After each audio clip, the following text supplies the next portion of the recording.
Peace and blessing, peace and power to all African people worldwide. As always, we greet you with our revolutionary greetings by saying that if you have two shoes, please sell one and buy a sword.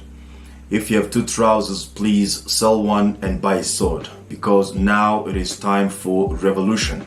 And this revolution is not going to be done on the streets. This revolution is not going to be on Facebook. This revolution is in the mind, because if your mind is not free, if your mind is not under your control, your whole body will be the tool that your enemy will use to oppress you and to oppress your people. And that's the reason why Steve Biko said that the most potent weapon in the hands of the oppressor is just the mind of the oppressed. So once again, revolutionary greetings, peace and power.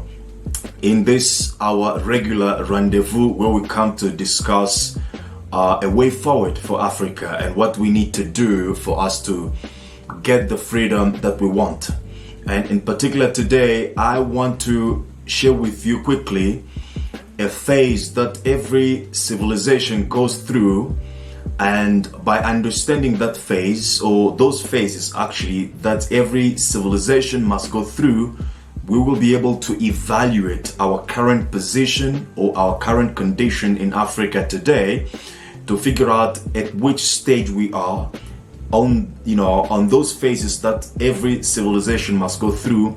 And by understanding at which phase we are, we will be able to eventually come up with good strategies that can help us to get to where we are supposed to be, or where we are supposed to go with Africa in terms of its liberation and eventually emancipation. So I am glad. My name is Kabala. I'm a member of the African Continental Unity Party. I'm very glad to be with you on this regular rendezvous. Now, talking about the phase that every civilization must go through, or actually goes through, is a kind of a cycle or cyclical phases that every society or every organized group of people have to go through. And how do we understand this? We understand this by studying the history, by analyzing the history or some patterns that have characterized the history of human being, or most particularly the history of every civilization. We realized that there were some phases that people had to go through, and those phases were very important to determine the actions that people must take in order to change the circumstances. I believe that you may have heard these words that says that hard times create strong people.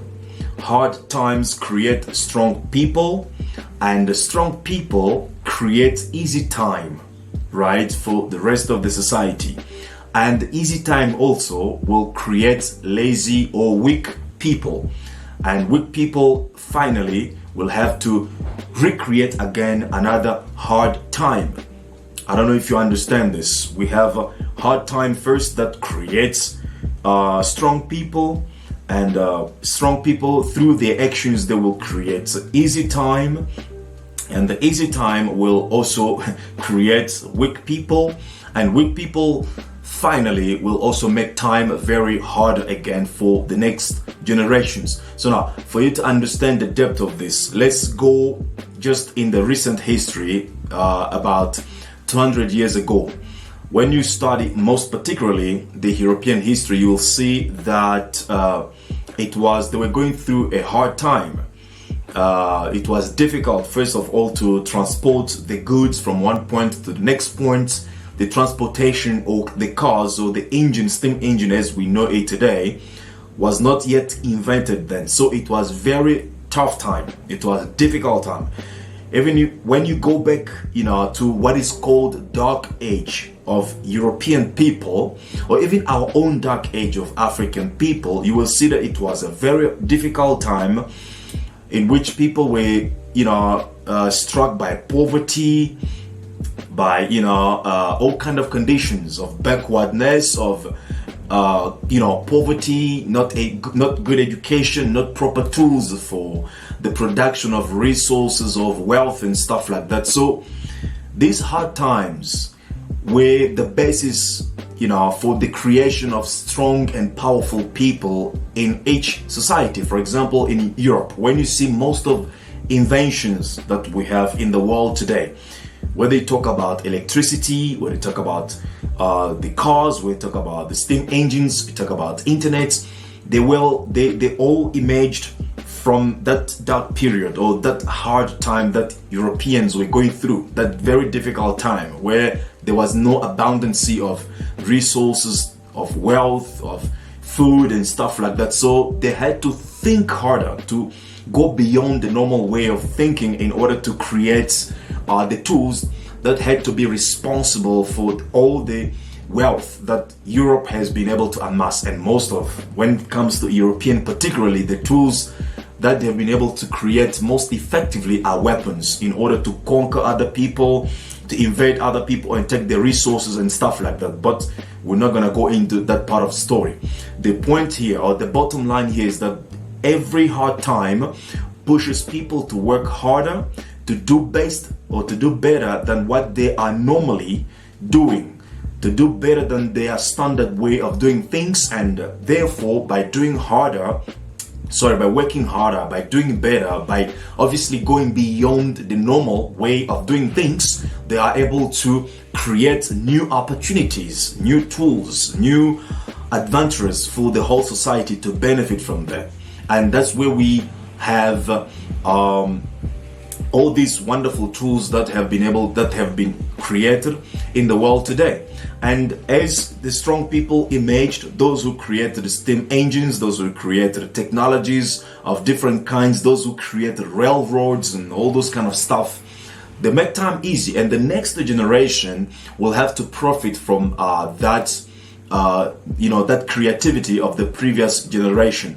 So time becomes easy now for the next generation, in a sense whereby there is a lot of opportunities, there's a lot of resources, the wealth is there, there's prosperity in the society, and everything is just flourishing. So consequently, this generation that has found itself in a good time, we're not going to have to work harder as the previous generation worked. So the previous generation worked harder to make time easier for this generation. And also through the cycle, because this generation is not going to work harder as a previous generation, because time is easier for them, they will make the next generation, or they will become lazy or weak generation, not a generation of people who are working harder, because they are no longer using donkey energy to transport the goods or to transport themselves from point A to point B. They are now having fast moving cars like Mercedes-Benz, BMWs, things that didn't exist in the past when time was difficult. So we have now a generation whereby people rely on, for example, technology or internet to memorize things. They don't have to use their memory anymore to remember things. The previous generation, which did not have technology, which did not have smartphone, had to rely on their memories to remember everything, had to rely on their memories to organize everything or every events about their lives. But this current generation that benefits from the productivity or the creativity of the previous generation will have to rely more on the internet, rely more on the social media. Before, people had to move from point A to the point B to mingle with each other, to socialize, to meet with each other, and to create meaningful relationships. But in the generation that benefit from the easy time, they don't have to do that anymore. They use social media, Facebook, WhatsApp to interact, to engage with each other. There's no more that sacrifice that people used to do before, to move from your comfort zone, go and meet up with other people. So you see, this is what happens in every society. This is actually how the society get to be affected. But now the result is, since this society now relies on on things, on technology, and all these kind of means that have been made available for them, they become lazy in most cases, and they become weak generation. And as a result, they will make time for the generation that follows more difficult than their time was, because there was no much productivity. There's more reliance on things than on human creativity. You know, there's already a standard way of thinking, of doing things, or kind of habits. So the future generation will also have to face tough time, which has been created by a generation which did not work harder. And when that generation becomes difficult as well, out of it emerges as well strong people. So the cycle continues like that. The cycle continues like that. Since this is the cycle of life for every society and every civilization. Now, the point I have mentioned this because I want to highlight a very important contradiction that that is concerning us as African people. And the contradiction is that for us as African people, there's something totally different happening right now. And the thing is, we are going through our difficult time as we're speaking right now. Africa is going through its darker time.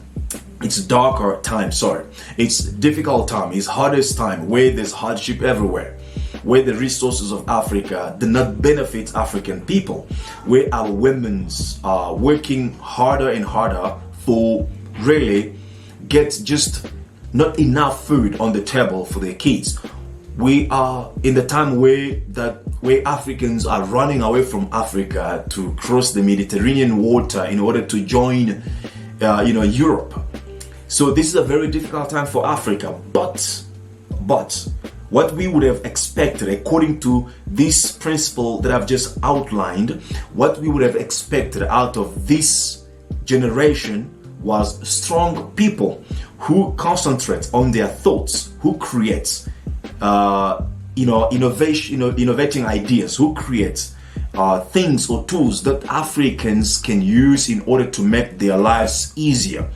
But the contradiction is we don't have strong people, even though we are going through a difficult time. What we witness in Africa is we are going through a difficult time. At the same time, we have a generation of lazy and weak Africans. That is where there's a problem. Instead of having a strong generation, because time is difficult, so that generation can make time easier for the next generation, what we witness in Africa is that time is difficult and most of African people are lazy and are weak. Why am I saying are lazy and are weak? We just have to scan our activities on social media, then we understand where the interest of Africans is.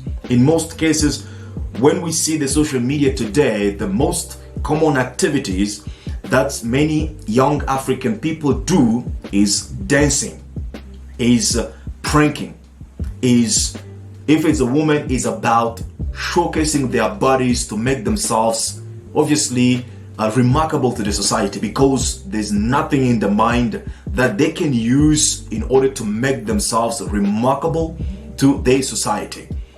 Now, for you to be popular, on social media, you either need to be a dancer, you need to be engaged in any kind of sports, right? Or you either need to be a stripper on the social media so people can notice you and follow you.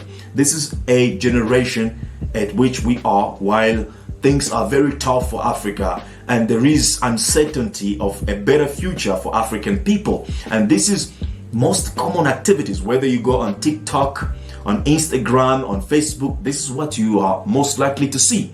And you will see most of these kind of filth before you come to a point where you witness something that an African person has done that eventually involves thinking, critical thinking, that involves intelligence, that involves science, that involves education, that involves creativity in terms of technology.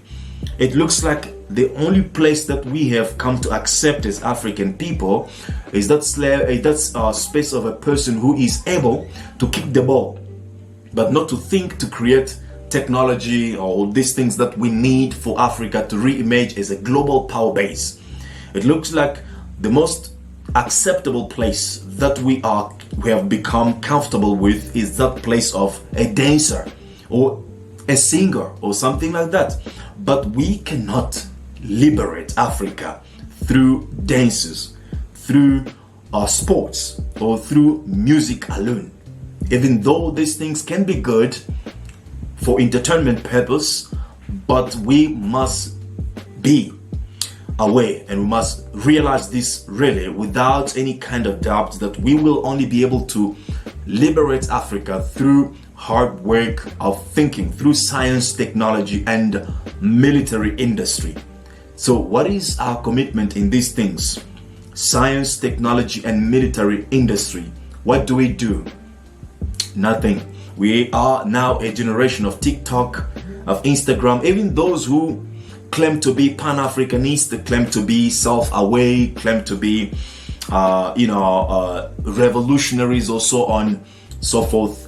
What we do is claiming our revolution on social media, but we don't have a particular organization in which we are working to make the situation better for our people. This is a contradiction. This is a very big contradiction. And being at this moment, which is a difficult time, not being aware of the situation and taking the steps that are needed in order to create time easier for us, but most particularly for our next generation, we don't have a chance to succeed throughout this 21st century. We don't have a hope of seeing Africa getting better. We will always have that Africa that is being dictated by other forces. Africa that's whose future is dictated, whose destiny is designed by people who have no interest in seeing Africa prospering, developing, or being in charge of its own destiny. And I'm sure this is not what you and I wish to see Africa going through for the remaining part of this 21st century.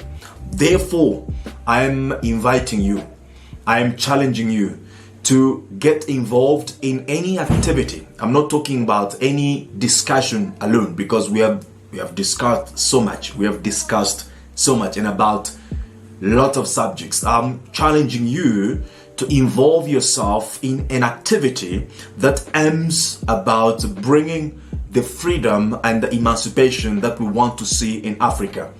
We at this moment have one aim as part of the African Continental Unity Party, which is to make Africa a global power base.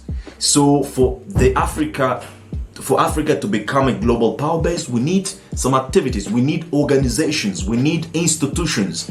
So you cannot be a concerned African but not being part of any single organization, or not being part of a group that is working to build a kind of institution that will render that dimension of power to Africa. It doesn't work like that. So it is time for you to question yourself. What do you do on a daily basis to make Africa greater again? Because the enemy or the enemies of Africa are working every day.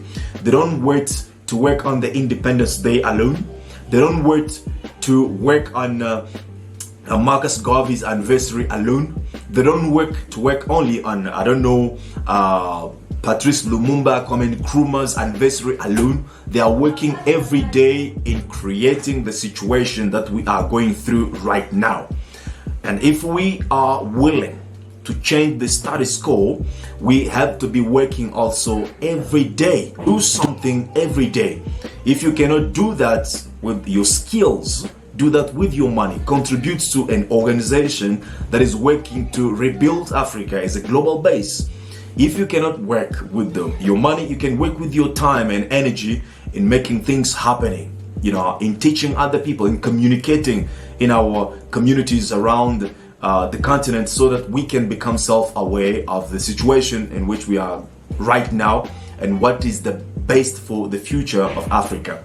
Because time is difficult, it can be made easier only if out of this time emerge strong people capable of thinking beyond the paradigm set by Europeans and do for ourselves what other people have been pretending to do for us. But if we have to work only through that framework set up by Europeans, we don't have a chance to succeed in this reality. So, peace and power to all of you African people around the world. I hope this message was useful to you.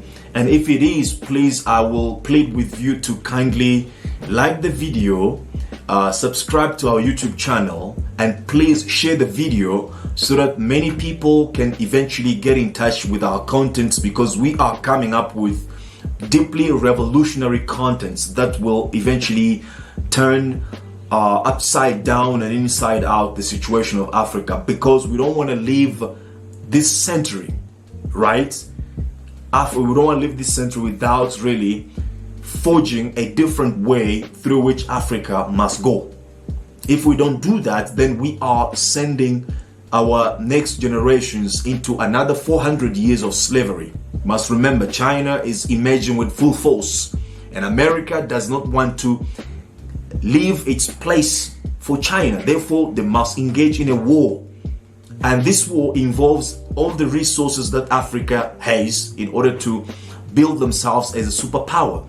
So what is the part of Africa in that situation? If we don't control our resources, if we don't control our destiny, we will be always the tools or the baskets of other people to do as they want and to treat us as they wish. And there's no guarantee that we will survive out of this 21st century. So if you have two shoes, please sell one and buy a sword. If you have two trousers, please sell one and buy a sword, because now it is time for revolution. And this revolution is not going to be on streets. This revolution is not going to be only on Facebook, but this revolution is going to be in the mind first of all, because only if change has taken place here, only if this has been liberated, the body will function as a free or as liberated entity. Otherwise, we will be but tools of our oppressors to oppress ourselves. Until then, peace and power. Thank you very much.